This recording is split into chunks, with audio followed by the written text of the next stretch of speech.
फेरि हाम्रो फार्ममा हाम्रो यहाँ हजुरको नाम के हो? मेरो नाम शिवराम। शिवराम होइन? हजुर यो त्यो रुट स्टक भयो, यो तलको रुट स्टक भयो, त्यो माथिको सियोन चाहिँ हजुरले यसरी मजाले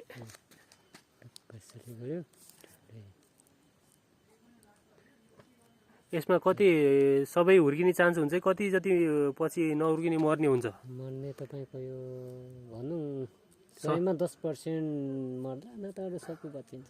ए राम्रो हुन्छ।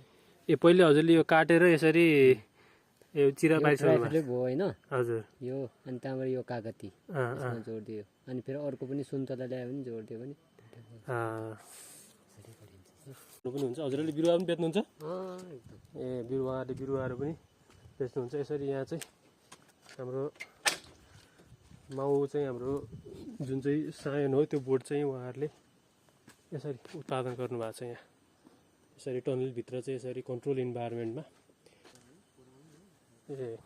यसै गरी हाम्रो रुट स्टकको चाहिँ सेक्सनहरू छ। यो रुट स्टकको यो सेक्सनहरू भयो, यहाँभित्र टनलभित्र यसरी रुट स्टकहरू चाहिँ यसरी उत्पादन यहाँ यसरी उत्पादन यहाँ गर्नुभएको छ।